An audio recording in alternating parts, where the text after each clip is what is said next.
예, 귀한 찬양 정말 감사드립니다. 이제 4월이 되면요, 기독교 교회에서는 이제 고난주일이라는 것을 준비합니다. 그리고 곧 이어서 부활절이 이제 있거든요. 그것에 맞는 그 주제의 곡을 오늘 선택하신 것 같아요. 정말 감사드립니다. 여러분, 지난주 우리 양 목사님 설교 제목 또는 주제를 기억하시지요? 워낙 확실하게 인식을 심으셨기 때문에 봄입니다. 그냥 봄이 아니라 바라봄이에요. 이제 보는 것이 얼마나 소중하고 또 귀한 것인지 갖다가 잘 설명해 주셨지요.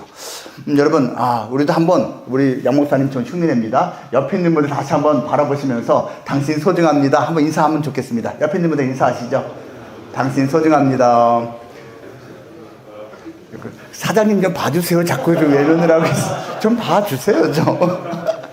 예, 우리 하나님 말씀 한번 같이 읽어볼까요? 화면에도 나올 거고요. 그리고 여러분 순서지에 나와 있습니다. 사무엘상 제18장이고요. 5절부터 9절까지 말씀입니다. 화면도 띄워주시면 좋겠어요. 나옵니다. 화면 그대로. 5절 여러분이 읽으시고 그 다음 절 제가 읽고 그렇게 하겠습니다. 여러분 먼저 시작. 다윗은 사울이 보내는 곳마다 가서 지혜롭게 행하며 사울이 그를 군대의 장으로 삼았더니 온 백성이 합당히 여겼고 사울의 신하들도 합당히 여겼더라.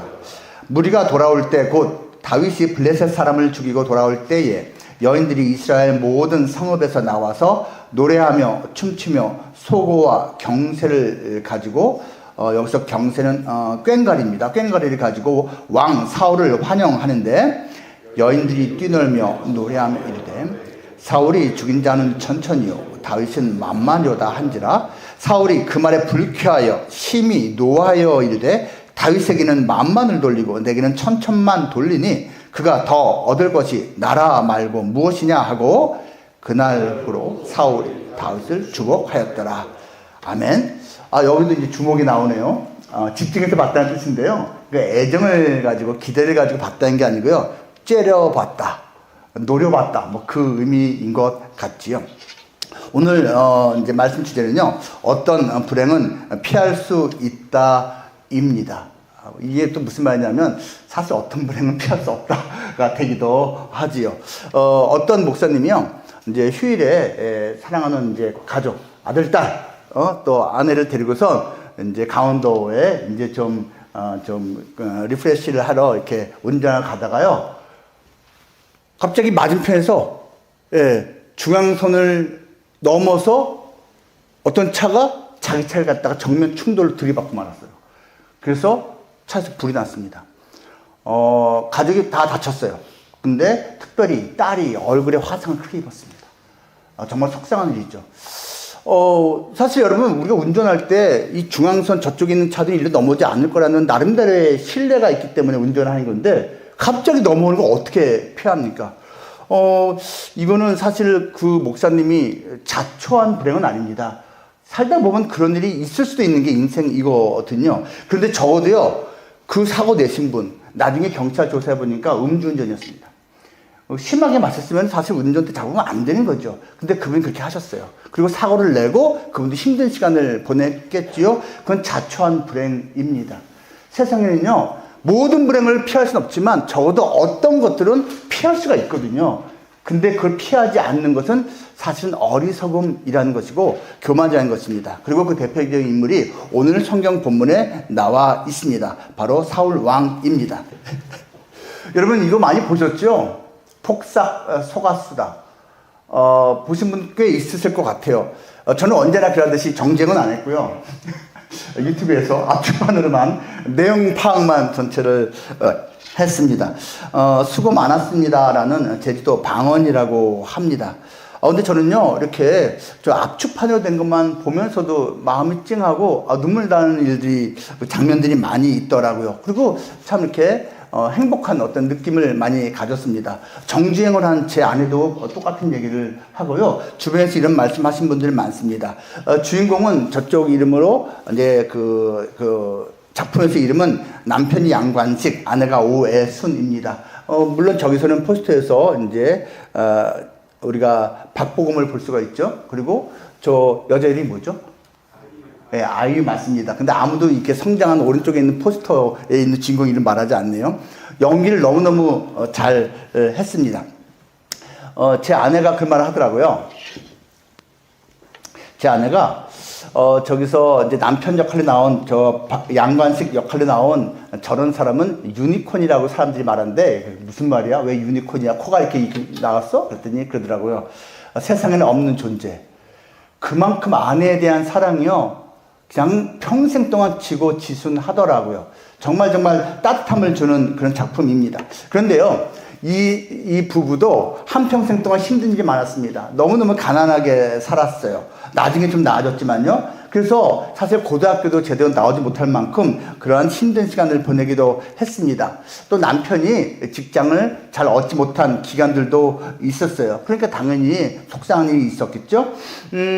자식을 셋을 낳는데 셋째 아이가 그만 불의의 사고로 어렸을 때 먼저 떠나가야만 했습니다. 그리고 둘째 녀석은 좀 반항 있는 기질로 성장하더니 유치장에 갇힌 신세도 됐습니다. 나중에는 그 남편은 이제 암으로 사망을 하고 먼저 가족 곁을 떠나가지요. 속상한 일들, 우리가 흔히 겪을 수 있는 일들을 이 가족도 겪었어요. 그런데 이 가족은 행복한 모습이 계속 나옵니다. 이유가 뭘까요? 제가 좀 이렇게 몇 번 반복해서 보면서 찾은 게 있는데 이 사람들은요, 결국은 사랑을 선택하더라고요. 용서를 선택하더라고요. 자기들 갖다가 오랜 세월 괴롭히고 힘들게 만든 학시라고 불리는 사람이 있는데 일종의 빌런이에요. 그 사람마저도 넓은 품으로 이렇게 포용하는 장면이 나옵니다. 가족을 선택하더라고요. 그리고 이건 진짜 아니다 싶으니까 내려놓을 땐 또 내려놓는 게 있더라고요. 사실 이제 사돈 또 자기 자식이 결혼할 때 그 사돈을 정말 힘들게 생각했는데 그래도 그 자식이 지혜롭게 판단을 하더라고요. 어쨌거나 이들은 그래도 피할 수 없는 불행을 당하긴 했지만 피할 수 있는 불행은 열심히 피하면서 인생을 열심히 살아왔다라는 것입니다. 오늘 읽은 본문 말씀은 이렇습니다. 통일 이스라엘의 초대 왕이었던 사울이요, 나름대로 통치를 잘하고 있었습니다. 그런데 블레셋이라고 하는 지금의 필리스틴이라고 불리는 그러한 사람들이 있잖아요. 그 먼 조상이라고 생각하면 됩니다. 그들이 이제 종종 쳐들어왔는데 한 번은 도저히 감당할 수 없는 큰 장수가 적중에 있었습니다. 골리앗이라고 하는 거인이었죠. 그 누구도 사울 왕 같은 영웅도 감히 대적할 수 없는 사람이었습니다. 그런데 아직 20세가 채 되지 않았던 다윗이 가서 그 골리앗을 죽이고 목을 베어왔습니다. 이후로 이 다윗은요, 승승장구해서 그 나라의 군대 장관까지 되고 이 사람 때문에 그 나라가 아주 안전하게 되었습니다. 사람들이 또다시 승리하고 돌아온 다윗을 환호합니다. 뭐라고 말합니까? 다윗이 죽인 사람이 만만이라고. 근데 여기까지 말씀 돼요. 근데 사람들이 꼭 비교를 합니다. 근데 사울왕은 천천히야. 그 말 왜 붙입니까? 10배 더 승리를 이뤘다라는 표현을 한 것이었죠. 이 말을 들은 이 사울왕이 요즘 말로 하면 이 꼭지가 돕니다. 너무너무 화가 납니다. 그리고 그때부터 마음속에 있는 분노를 숨길 수가 없었습니다. 사울이요, 다윗을 시기하고 질투하고 미워하기 시작한 결정적인 순간이 이 장면에서 나온 겁니다. 사실은 사울이 이것 때문에요, 가지고 있던 장점을 다 놓치게 됩니다. 가족이 만류하고, 예를 들면 딸이, 그 다음에 아들이 다윗을 편듭니다. 신하들도 마음으로는 그렇습니다. 그리고 이 사울은요, 하나님마저도 외면하게 된 계기가 바로 이 시기 질투인 것이지요. 사울이요, 17년 동안을 갖다가 계속해서 왕 노릇을 하지만 점점 더 불행하게 됩니다. 그리고 마지막 순간에 이제 전쟁 중에 죽는데 저주받은 사람처럼 죽게 되는 첫걸음이 이 장면에서 나온다라는 것입니다. 도대체 이 사람은 왜 이렇게 점점 더 불행해졌을까요? 몇 가지 한번 생각해 볼 텐데, 첫 번째가 바로 비교의식 때문에 그렇습니다. 여러분, 누군가하고 비교 당해봤습니까?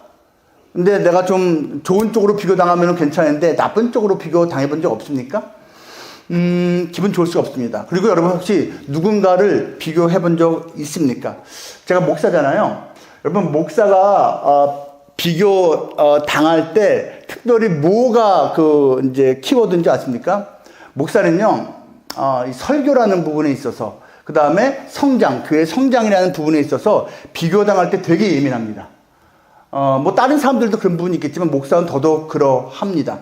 예를 들어서는요, 이제 담임 목사가 있고 옆에서 같이 도와주는 교육자들이 더 있거든요. 뭐 부목사님이라는 분도 있고 뭐 전도사님 분도 있어요. 그런데 예를 들어서 부목사가 설교를 더 잘한다라는 소문이 나기 시작하고 성도들이 내가 설교할 때는 가고 있는데 부목사님 설교할 때는 아이고 이렇게 반응하면요, 어느 순간부터 담임 목사 마음에 불편함이 시작됩니다. 저는 이걸 당연하다가 말하는 게 아니고 목사도 사람이라는 걸 말을 하는 것입니다. 저도 경험한 적이 있습니다. 저도 담임 목사를 10년 넘게 했잖아요. 당연히 저랑 같이 그 세월 동안에 있었던 여러 명의 목사님들 가운데 저보다 설교 더 잘하는 사람이 한두 명이었겠습니까? 당연한 얘기입니다.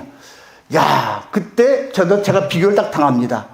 예를 들면 이렇게 말을 하는 거예요. 이제 나하고 친한 어떤 선배님이 목사님 대단해. 어떻게 목사님보다 설교 잘하는 사람들만 데려와요? 뭐 이런 식으로. 이게 칭찬이야. 이게 뭐야 이게. 저 솔직히 시험 당했거든요. 그때 이제 목사님 그래도 기도를 해요. 하나님, 이게 뭐 이렇게 기도를 하는데 몇 번 하면 그래도 하나님께서 만져주십니다. 너는 그래도 담임 목사잖아. 저 친구는 부목사라서 사실 다음에는 또 언젠가 떠나야 되잖아. 있는 동안 잘해줘. 너는 그래도 안정적으로 지금 자리 잡았잖아. 이런 식의 이제 좀 어루만지심이 있었어요. 제가 그래서요, 그러한 일들을 겪을 때마다 제가 반응하는 모습이 있습니다. 요건 제가 좀 잘한 편인 것 같은데, 저는요, 저 말고 우리 부목사님이나 또는 다른 어떤 외부 목사님을 주일날 대예배에 많이 세웠습니다. 이유는 간단합니다. 나보다 더 많은 은혜를 끼친 사람이니까. 딱 그거였어요. 그냥 여러분, 저보다도 훨씬 여러분께서 맛있게 먹는 그 음식을 차려주신 분을 세웠습니다 하고 저는 정말 많이 세웠습니다. 그게 제가 할 수 있는 최선의 반응이었고 그것을 성도들도 좋아했던 것 같아요. 그러니까 저 사람은 최고의 설교자라는 평가 안 해줄 수는 있었어요. 하지만 적어도 자기보다 설교를 잘하는 사람을 세우는 용기를 있는 사람 정도는 제가 평가받았던 것 같습니다. 안타깝게도 사실은 이제 어떤 경우는 그렇게 되지 않는 경우도 있어요. 근데 저는 비교가 안 될 정도로 아주 확실하게 그렇게 반응하신 분이 있는데요. 교계에 아주 유명하신 분입니다. 이분은요, 자기가 한 이제 10몇 년을 담임 목회한 다음에 안식월이라는 걸 교회에서 얻어서 몇 개월을 좀 휴식을 얻고 재충전해서 다시 또 이제 좀 쉬고 돌아올 수 있는 기회를 얻었어요. 그 몇 개월 동안에요, 외부에서 다른 후배 목사님을 주일마다 설교할 수 있도록 세웠어요. 그거 잘한 거죠. 설교 잘하는 사람을 세웠어요. 너무너무 설교를 잘하고 그러니까 이 성도님들이 담임 목사 몇 개월 없는 거를 신경을 별로 안 써. 그리고 돌아왔어요. 성도들이 너무 좋아하는 성도들이, 그동안 아무개 목사님 때문에 정말 우리 행복했고요. 감사합니다. 그래요? 근데 그걸 하루 이틀 계속 듣다 보니까, 마음이 온통 이분한테 갔네라는 걸 느꼈어요. 이때 이분이 어떻게 했을 것 같아요? 이분이요, 기도하고요. 그리고 그 해 연말인가 다음에요, 아예 그분한테 담임 목사직을 넘기고 본인은 개축하고 다시 나갔습니다. 여러분, 이거 엄청난 겁니다. 사실은요, 99%의 목사들 그렇게 못합니다. 근데 그분은 그걸 해냈어요. 그리고 가서도 또 멋지게 목회를 잘 하신 분입니다. 그래서 존경받는다라는 것이지요. 비교를 우리가 당할 일이 종종 있는데 어떻게 반응하느냐는 자기에게 달렸다라는 것이죠. 사실 이 사울은요, 처음부터 그렇게 시기 질투한 사람은 아니었습니다.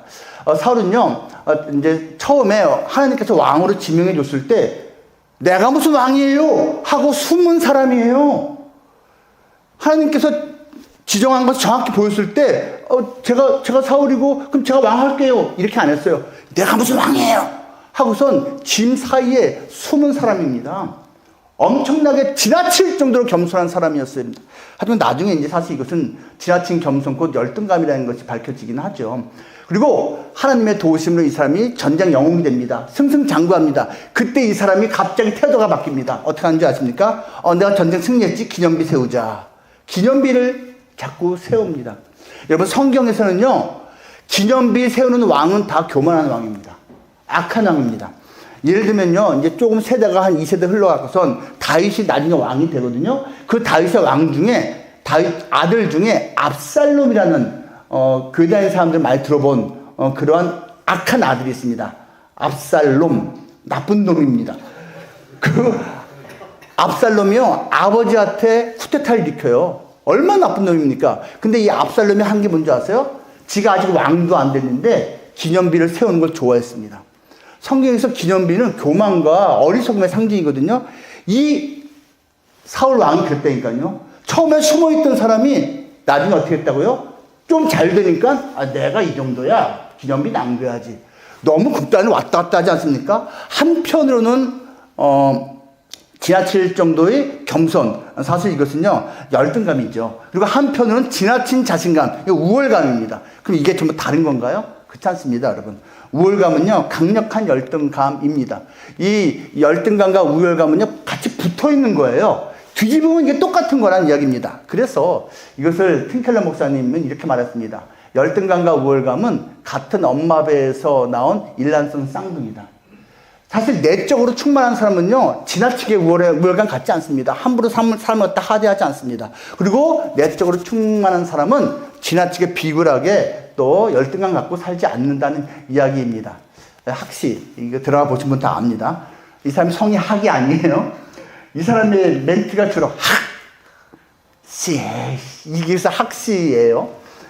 이 사람이 원래 이제 성은 이제 부스입니다. 그런데요, 나중에 세월이 많이 흘러요. 여기서 빌런으로 나오지만 세월이 흐르고 나니까 그닥 밉지 않은 빌런이에요. 불쌍한 지경에 이르는 빌런입니다. 그 딸이 이렇게 평가합니다. 우리 아빠, 에휴, 알고 보니까 쫄보야. 쫄보. 겁이 많아.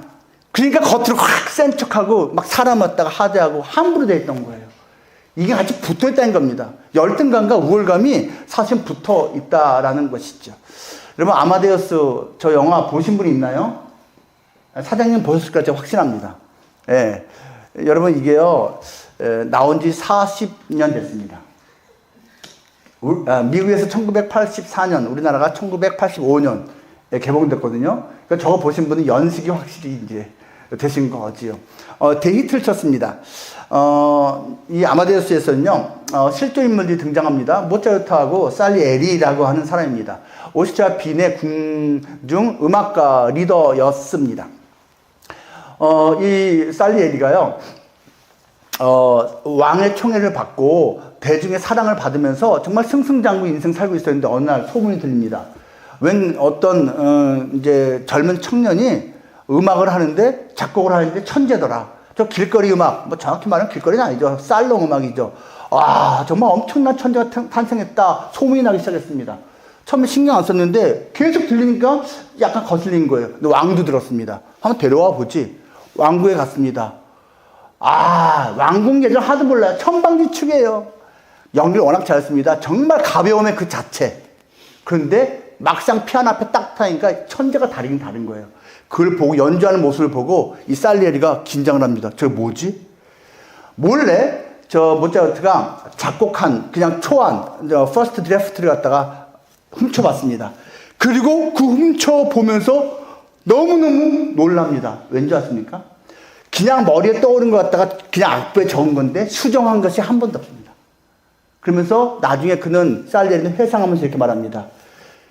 모차르트는 구상을 하면서 그때그때 적어가고 나중에 수정한 게 아니라 머리에 이미 곡이 완성되어 있는 거를 그냥 갖다 베낀 거라고. 이런 천재를 내가 어떻게 따라가겠냐고. 너무너무 시기합니다. 질투합니다. 부러워합니다. 근데 문제는 시기할 수도 있죠. 질투할 수도 있죠. 부러워할 수 있죠. 문제는 그 인간하고 비교하면서부터 본인도 원래 작곡을 잘하던 사람이었는데 더 이상 작곡을 안 합니다. 더 이상 곡을 만들지를 않습니다. 비교하기 시작하면서부터 자기가 갖고 있던 장점도 살리지 못하게 되었다라는 것이죠. 여러분, 비교는요, 자기 자신을 불행하게 만들고요, 비교 당하는 사람들을 불행하게 만듭니다. 그리고 비교하는데 엄청나게 잘 나오는 인물이 바로 이 영범이 엄마입니다. 애순이 애순 엄마가 아니죠. 애순이죠. 예, 저 애순이고 이제 금명 엄마인데 저 애순이가 자기 딸인 금명이를 갖다가 시집 보내는데 사돈이 되어야 할 저 영범이 엄마가 너무너무 빌런 짓을 잘 합니다. 특별히 자기의 사돈 댁을 갖다가 너무너무 폄하를 많이 해요. 그 이제 관식 그다음에 애순 그 딸 금명을 갖다가 너무너무 하대를 많이 하는데 우리 영상을 잠깐 한번 보면 좋을 것 같아요. 보시겠습니다. 여기까지. 연기를 정말 저 배우가 잘했습니다. 상대방을 갖다가 아주 우월감을 가지고 아주 엄청나게 그 짓누르는 그 역할을 했죠. 여러분, 비교는요, 나중에 저분이 이제 마지막 노년에 가서 불행한 모습이 나오는데 자기 자신은 물론이고 그 비교당한 사람들을 참 불행하게 만드는 그러한 것입니다. 두 번째로요, 그 사울 왕이 왜 그렇게 불행하게 지냈는가, 불행을 피하지 않았는가. 두 번째 이유는 이것입니다. 전부 아니면 전무의식이 있었기 때문에 그래요. 오로나스입니다. 나는 전부 가질 거 아니면 안 가질 거야. 이런 식으로 반응한 것이죠. 사울은요, 이미 왕이었어요. 뭐 더 이상 올라갈 게 없잖아요. 근데 다윗이 사위였거든요. 사위 다윗의 인기마저도 저건 내가 가져야 돼 라고 생각을 한 것입니다. 왕이기 때문에 다 가진 셈이니까 이거는 좀 이 사람이 갖고 이건 좀 이 사람이 갖고 해도 되지 않을까요? 근데 모든 것을 내가 가져야만 한다라고 생각을 했던 것이죠. 근데 이것은요, 우리 인간에게 있던 기본적인 속성과 다름이 아닙니다. 어떤 장면인지 느낌이 오죠? 선악과 나무의 열매를 따먹으라고 이제 마귀가 뱀으로 나타나고선 아담과 하와를 유혹을 합니다. 그리고 결국은 하와부터 시작해서 아담까지 이 선악과를 먹게 됩니다. 뱀이 거짓말을 합니다. 성경에 나와 있어요.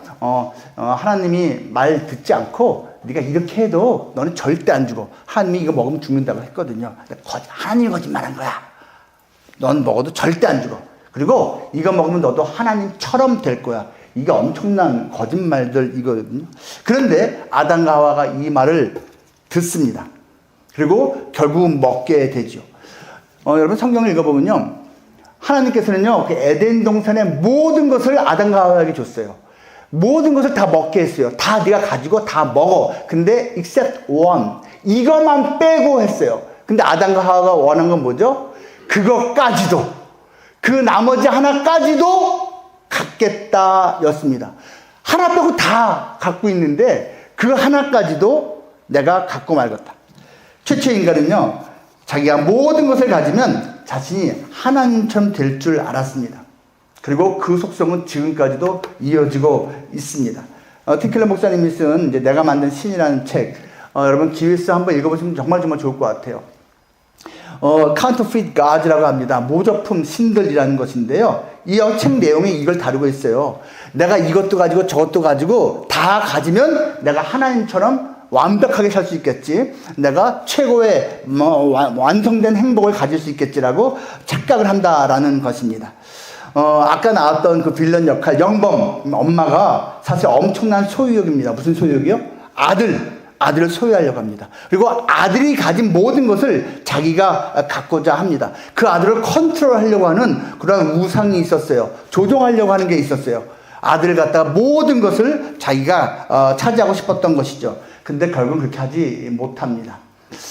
제가 좀 좋은 쪽으로 얘기를 하나 드리고 싶습니다. 여러분, 이제 전북 김제에 가면요, 금산교회라고 지금도 있습니다. 자세히 보면은 교회 예배당 같은 게 보이는데 낮은 어떤 저 건물도 살짝 보이죠. 그게 원래 1908년에 지어진 그러한 첫 교회당입니다. 이 땅의 원주인은요, 조덕삼이라는 지주 땅 부자였습니다. 테이트 선교사님이라는 분이 김제에 내려와서 복음을 전했는데 온 마을 사람들이 예수님 앞에 마음을 열었어요. 그리고 저 지주마저도 마음이 열렸습니다. 그리고 그 집에서 일하고 있었던 종들도 저 이자익이라는 저분이 나오죠. 저 이자익이라는 분은 거기에 마부였어요. 종이었는데 온 식솔들이 다 예수님을 만나고 마을 사람들이 저 큰 집에 모여서 예배를 드리기 시작했어요. 그래서 아예 예배당으로 만든 것입니다. 지금까지도 문화재로 보존되어 있는데요. 그 예배당이 기역자로 되어 있어요. 기역자. 그래서 여긴 남자들만 앉아있고 여기는 여자들만 앉아있고 가운데서 설교자가 남자들 봤다가 여자들 봤다가 이러면서 설교를 하던 시대였습니다. 시간이 좀 흘러갖고선 이제 그 이자익 그 이제 마부하고 그 집의 주인 조덕삼 지주가 이제 후보로 두 사람이 올라서 그 교회 최초의 장로를 뽑는 투표를 했습니다. 그런데 이 지주가 아닌 이자익 마부 그 종이 일대 장로님으로 뽑혔습니다. 여러분 이게요, 뭐 그럴 수 있지. 지금은 그렇게 생각할 수 있는데요. 여러분 저거요, 정말 오래전 얘기잖아요. 100년 전 얘기잖아요. 시험에 대한 얘기입니다. 사람들이 당황한 겁니다. 이거 어떡하지? 이거 어떡하지? 저 지주가 화내면 어떡하지? 짜증내면 어떡하지? 더 이상 비협조적으로 나오면 우리를 도와주지 않으면 어떡하지? 고민 안 할 수가 없었을 거예요. 근데 저 조덕삼 지주가 겸손하게 말합니다. 내가 앞으로 우리 이자익 장로님 잘 도와서 변함없이 교회를 섬길 테니까 여러분 걱정하지 마십시오 하고 정말 그 말대로 겸손하게 계속 섬겼습니다. 그리고 나서 몇 년 후에 2대 장로 뽑을 때 바로 이 조덕삼 씨가 2대 장로로 뽑혔습니다. 근데 여기가 끝이 아니에요. 장로 뽑힌 다음에 이 조덕삼 장로가 생각을 한 거예요. 우리가 언제까지 외국인이 담임 목사를 하게 하겠냐. 우리 한국인 담임 목사 모시면 좋지 않겠냐. 그런데 이 이자익 장로님이 워낙 똑똑하고 헌신됐으니 이분을 우리는 도와줘야 한다고. 내가 도와주겠다고 하고 사비로 자기 돈으로 온 가족을 평양신학교로 유학을 보냈습니다. 그래서 거기에 가서는요 7년 동안 있으면서 목사까지 되어서 돌아와서 그 교회 최초의 한국인 담임 목사가 됐습니다. 그리고 그 목사님과 장로님이 정말 조화를 잘 이루었습니다. 여러분 이거는 우리 한국교회에서 자랑스러운 일이거든요. 나중에 이자익 목사님은요 전체 한국교회 장로교회 총회장을 3번이나 했고요. 신학교 교장도 하고 큰 족적을 남긴 그런 어른 역할을 했습니다. 근데 그 배후에 조덕삼 장로라는 분이 있었기 때문이고요. 그냥 좀 여담이지만 이 조덕삼 장로의 아들도 장로가 됐고 또 손주도 장로가 됐는데 그 손주 장로가 국회의원으로 되게 유명한 조세영이라는 분이었습니다. 이것도 아시는 분은 또 연식이 되신 분입니다. 아무튼 그렇습니다. 여러분 이 조덕삼 씨는요 자기가 이미 많은 걸 가졌기 때문에 첫 번째 장로가 굳이 되지 않아도 된다라고 마음을 먹었던 것이죠. 그러한 마음을 갖는 것 모두가 아니면 어때? 나는 이미 많은 걸 가졌는데 그 마음을 갖는 게 불행을 피할 수 있었던 비결이라는 것입니다. 마지막 셋째로요. 이 사울 왕이 그 불행을 피할 수 없었던 이유는 절대 주권 의식이 있었기 때문입니다. 이거는 좀 이해하기 힘들죠. 설명이 필요합니다. 아까 제가 인용한 살리에이라고 하는 저 음악가는요, 하나님하고 이제 거래를 합니다. 어떤 거래를 하는 줄 아십니까? 하나님, 나에게 이제라도 저 모차르트에게 주셨던 그러한 재능을 주신다면 내가 더 헌금도 많이 하고 더 봉사도 많이 하고 더 잘 하나님을 기쁘시게 하는 모습을 살겠습니다. 거래를 시도합니다. 근데 그대로 되겠습니까? 하나님이 응답이 없네요. 그러니까 화가 납니다. 하나님, 이제 당신과 나는 끝장이야. 화를 냅니다. 그러면서 이렇게 말합니다. 흑화됩니다. 어떻게 되는지 아십니까? 저 인간하고 똑같은 걸 나한테 주지 않을 거면 저 인간에게 있는 걸 내가 빼앗고 말 거야. 나에게 없는 걸 저 인간이 갖고 있다면 저 인간도 없어야 돼. 하면서 모차르트의 재능을 없애려고 합니다. 근데 어떻게 없애요? 머릿속에 들어온 건데. 죽여버리고 마는 거예요. 근데 여기부터는 허구입니다. 여기부터는 영화를 만든 건데요. 독살을 합니다. 모차르트가 죽어가게 만든 거예요. 결국은 죽입니다. 이게 흑화되는 내용입니다. 여러분 이거는 역사적으로 검증 안 된 내용입니다. 어쨌거나 그는 그렇게 변화가 많았다는 것입니다. 자기가 신마저 컨트롤하려고 했어요. 근데 신이 말을 안 들으니까 자기가 할 수 있는 최악의 선택을 해갖고선 자기가 모든 세상 권세를 갖고 있는 양 그렇게 악한 짓을 했다는 겁니다. 하지만 사람은 죽였지만요. 그는 그 죄책감을 갖다 벗을 수 없었고 결국 정신병원에 갇힙니다. 그리고 죄책감 가운데 저렇게 쓸쓸하게 죽어가는 장면이 나옵니다. 안타깝죠. 여러분, 이제 저는 예수님을 전하는 사람입니다. 오늘 주제와 관련해서도 결국 예수님이 우리의 해답입니다. 왜 그런지 아십니까? 예수님은요, 비교의식 같은 거 없습니다. 예수님이 비교의식이 있으면요, 마구간에서 태어났겠습니까? 비참하게 십자가에서 죽는 모습을 보여줬겠습니까?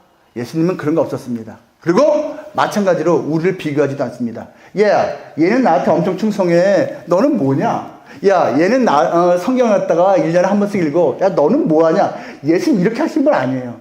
예수님은요, 1대1대1, 누군가를 끼고 우리를 다 대하는 분이 아니고, 1대1로 그냥 나와 너와의 관계다. 라고 말씀하시는 분이세요. 우리가 며칠 전에 우리 성사님 오셔서, 한 성사님 오셔서 마틴 부부의 나와 너 얘기했죠. 그 유대인 철학자가 쓴 책이거든요. 나와 너가 정말 중요하다고 말한 건데, 예수님도 똑같이 우리한테 말씀하신 거예요. 나와 너지, 나와 그와 너가 아니라는 겁니다. 예수님은 비교의식 같은 거 없으셨어요. 예수님은요, 전부 아니면 전무의식도 없었습니다.